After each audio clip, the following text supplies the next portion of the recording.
Today we are going to start our some more new topics from chapter 8, that is motion, for our class 9 students. In our previous class we discussed about distance, displacement, speed, velocity, etc. So let us take it forward. Our today's topics are speedometer, odometer, average speed, constant speed, or which is also called as uniform speed, then velocity, uniform velocity, constant velocity. Speed and velocity are not always equal in magnitude. So let's discuss all these points of today. As you know that if we draw a graph between distance and time in case of a uniform motion, that graph comes a straight line. Okay, जैसा हमने पिछली class में देखा था कि अगर हम uniform motion के केस में डिस्टेंस और टाइम के बीच का ग्राफ बनाते हैं तो वो हमेशा एक स्ट्रेट लाइन ऑब्टेन होता है, राइट। इसी तरह से अगर एक नॉन यूनिफॉर्म मोशन के केस में जब ग्राफ बनाया जाता है डिस्टेंस और टाइम के बीच में, तो वो ग्राफ हमारा हमेशा कर्व लाइन आएगा, बिकॉज जो नॉन यूनिफॉर्म मोशन है वहां पर स्पीड कांस्टेंट नहीं है। ओके, तो ये ग्राफ हमेशा कर्व लाइन आएगा और इसीलिए हम अपने नॉन यूनिफॉर्म मोशन को एक्सेलरेटेड मोशन भी कह सकते हैं। ओके, चलिए, स्पीडोमीटर एक्चुअली एक ऐसा इंस्ट्रूमेंट है, एक ऐसा डिवाइस है जो उस पर्टिकुलर व्हीकल की एट एनी इंस्टेंट वो स्पीड को मेजर करता है। यानी स्पीडोमीटर इज अ डिवाइस और it is an instrument which is used to measure the speed of a vehicle at any instant. किसी पर्टिकुलर टाइम पे, किसी पर्टिकुलर मोमेंट पे वो उस व्हीकल की स्पीड को मेजर करता है and it measures in kilometres per hour. Okay, then second, odometer is such a device which measures the overall distance travelled by that vehicle. यानी उस व्हीकल के द्वारा पूरी अब तक कितनी डिस्टेंस ट्रेवल कर दी गई है, वो व्हीकल कितना डिस्टेंस चल चुका है, ये मेजर किया जाता है ओडोमीटर के द्वारा and it is measured in kilometres, right. Next, average speed. Average speed is actually a ratio of distance traveled to time taken. Means total distance उस ऑब्जेक्ट ने, उस बॉडी ने कितना कवर किया है और उस पूरी डिस्टेंस को, टोटल डिस्टेंस को ट्रेवल करने में उसको कितना वक्त लगा है। Okay, so total distance travelled divided by total time taken, this is called as average speed, right. Next, constant speed और यूनिफॉर्म स्पीड। देखिए, अगर ऑब्जेक्ट यूनिफॉर्म मोशन कर रहा है, यानी अगर उसके द्वारा इक्वल इंटरवल्स ऑफ टाइम में इक्वल डिस्टेंस ट्रेवल की जा रही है, तो हम कहते हैं ये यूनिफॉर्म मोशन है। और जब ऑब्जेक्ट यूनिफॉर्म मोशन कर रहा है, इट मीन्स उसकी जो स्पीड है वो यूनिफॉर्म स्पीड है या कांस्टेंट स्पीड है। सो कांस्टेंट स्पीड और uniform speed is the speed of a body, it is the speed of a moving object which travels equal distances in equal intervals of time। तो uniform motion में object अगर equal time interval में equal distance cover कर पाता है तो उसको हम उसकी यूनिफॉर्म स्पीड या कांस्टेंट स्पीड कहते हैं, no matter how small these time intervals may be. यानी वो टाइम इंटरवल्स कितने छोटे हो सकते हैं, ये चीज मैटर नहीं करती। Next, velocity. देखिए, जैसा हमने जाना कि speed is equal to distance upon time, तो वेलोसिटी में एक्चुअली और स्पीड में एक ही मेन फर्क होता है कि वेलोसिटी के केस में हम उस डिस्टेंस के साथ साथ उसकी डायरेक्शन को भी मेजर करते हैं। Means velocity of a body is distance travelled in a particular direction divided by time taken, right.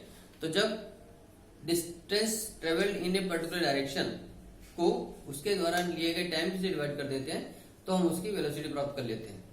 और आप जानते हैं कि distance travelled in a particular direction is also called as displacement, right. तो डिस्प्लेसमेंट के हिसाब से वेलोसिटी का एक दूसरा फॉर्मूला बन सकता है कि velocity is equal to displacement upon time, ठीक। तो velocity is equal to displacement upon time taken because displacement is also the distance travelled in a particular direction.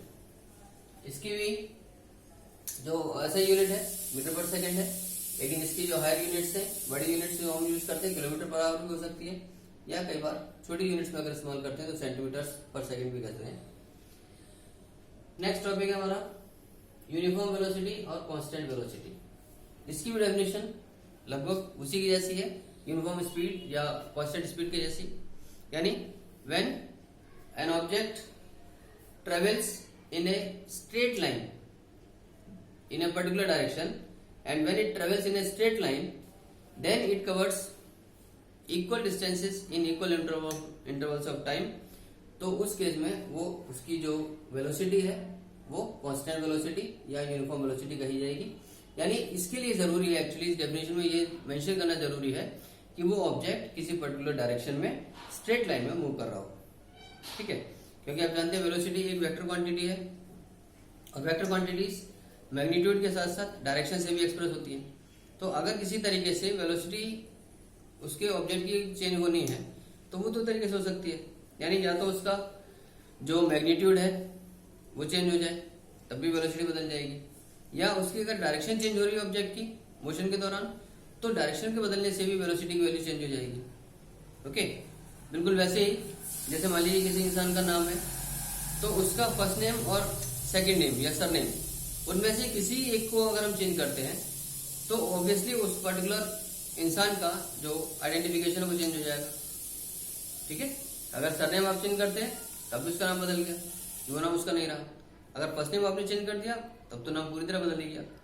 So like this velocity can be changed by changing its magnitude और by changing the direction of the object, right. तो इसीलिए उस constant speed के लिए constant velocity के लिए या uniform velocity के लिए जरूरी है कि ऑब्जेक्ट एक पर्टिकुलर डायरेक्शन में स्ट्रेट लाइन में मूव कर रहा हो और उस दौरान जब वो इक्वल इंटरवल्स ऑफ टाइम में इक्वल डिस्टेंस ट्रेवल करेगा, no matters how small these time intervals में भी, तो हम उसकी वेलोसिटी को कांस्टेंट वेलोसिटी या यूनिफॉर्म वेलोसिटी कहेंगे। ओके, नेक्स्ट हमारा लास्ट टॉपिक आता है कि स्पीड और velocity are not equal always in magnitude. देखिए कुछ केसेस में स्पीड और वेलोसिटी की वैल्यू बराबर हो सकती है, मैग्नीट्यूड इक्वल आ सकता है, लेकिन कुछ केसेस ऐसे हैं जहां स्पीड और वेलोसिटी की वैल्यूज उसके मैग्नीट्यूड्स आपस में बराबर नहीं आएंगे। इस चीज को हम एक एग्जांपल के द्वारा समझते हैं छोटे से। मान लीजिए ये एक जगह है, कोई एक प्लेस है, ये एक दूसरा प्लेस है बी। ओके, अब यहां से कोई ऑब्जेक्ट कोई इंसान यहां से चल के ए से चल के बी तक जाता है और ये ए और बी के बीच की डिस्टेंस है 60 मीटर 60 मीटर, ठीक। और इस इंसान को, इस व्यक्ति को उस ए से बी तक जाने में यानी 60 मीटर्स की डिस्टेंस ट्रेवल करने में लगते हैं 20 सेकंड का टाइम। ओके, तो इस केस में उसकी जो स्पीड होगी वो 60 डिवाइडेड बाई 20 यानी 3 मीटर पर सेकंड उसकी स्पीड आ गई, ठीक है। 60 मीटर की डिस्टेंस उसने 20 सेकंड में कवर की है, तो इसलिए इसको स्पीड होगी 3 मीटर पर सेकंड। अब यही उसकी वेलोसिटी भी होगी, क्योंकि इनिशियल पॉइंट ये है, फाइनल पॉइंट ये है, तो यहां से यहां तक जाने में उसको 60 डिवाइडेड बाई 20 यानी उसकी वेलोसिटी भी उतनी ही रहेगी 3 मीटर पर सेकंड। हम ज्यादातर केस में वेलोसिटी को विदाउट डायरेक्शन मेंशन करते हैं just for the sake of our convenience, ठीक है। वैसे वेलोसिटी में डायरेक्शन मेंशन करना जरूरी होता है, लेकिन अपनी सुविधा के लिए हम वेलोसिटी को एक फ्लो में केवल मैग्नीट्यूड से रिप्रेजेंट करते हैं अपनी कन्वीनियंस के लिए केवल। तो इस केस में वेलोसिटी और डिस्टेंस दोनों की वैल्यू, वेलोसिटी और स्पीड की वैल्यू बराबर है। ओके, अब एक दूसरा केस आता है, यही ऑब्जेक्ट पहले ए से बी तक गया और बी से ए तक वापस आया। अगर उसकी रिवर्स जर्नी होती है तो उस केस में हम क्या देखेंगे कि अब उस केस में उस ऑब्जेक्ट ने 120 मीटर डिस्टेंस ट्रेवल किया है, 60 प्लस 60 60 जाना 60 आना।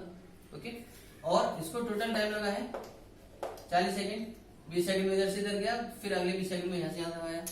तो इस तरीके से उस ऑब्जेक्ट की जो स्पीड थी वो तो अभी भी 3 मीटर पर सेकंड है। ओके, लेकिन अगर इसकी वेलोसिटी देखा जाएगा इस केस में, तो वेलोसिटी में फॉर्मूला है डिस्प्लेसमेंट ओवर टाइम टेकन। अब जब ये ऑब्जेक्ट जहां से चला था ए पॉइंट से वहीं लौटकर फिर बी को ट्रेवल करके फिर वापस ए पे आ गया, तो इस केस में उसका जो डिस्प्लेसमेंट था वो हो गया 0 because of same initial and final points, right. तो डिस्प्लेसमेंट 0 हो गया और इसको टाइम लगा इतना कवर करने में 40 सेकेंड्स का। तो इस केस में जो वेलोसिटी आएगी उस ऑब्जेक्ट की वो आएगी 0। यानी देखिए डिस्टेंस, मैंने आपको पिछली क्लास में बताया था कि डिस्टेंस 0 एक मूविंग ऑब्जेक्ट का कभी नहीं हो सकता, जबकि एक मूविंग ऑब्जेक्ट का डिस्प्लेसमेंट 0 हो सकता है अगर उसका इनिशियल पॉइंट और फाइनल पॉइंट एक ही है तो, राइट। तो उसी चीज को हमने यहाँ देखा भी कि अगर किसी ऑब्जेक्ट की हम एवरेज स्पीड कैलकुलेट करते हैं तो उसकी स्पीड कभी भी, एवरेज स्पीड कभी भी 0 नहीं आएगी अगर वो ऑब्जेक्ट मूविंग है तो, लेकिन उसका जो वेलोसिटी है, एवरेज वेलोसिटी है, वो 0 आ सकती है अगर वो ऑब्जेक्ट अपने इनिशियल पॉइंट पर फिर दोबारा से फाइनली पहुंच जाता है, राइट। सो गाइस, यहाँ आपने देखा कि वेलोसिटी 0 है क्योंकि यहाँ से डिस्प्लेसमेंट 0 हो गया उसकी बोथ साइडेड जर्नी के दौरान। So guys, this is all for today and we'll be learning some more new topics in our next class like acceleration and all. So till then, keep doing your homework, all in-text questions up to all the top topics regularly. Stay safe, keep watching videos. God bless you. Thank you.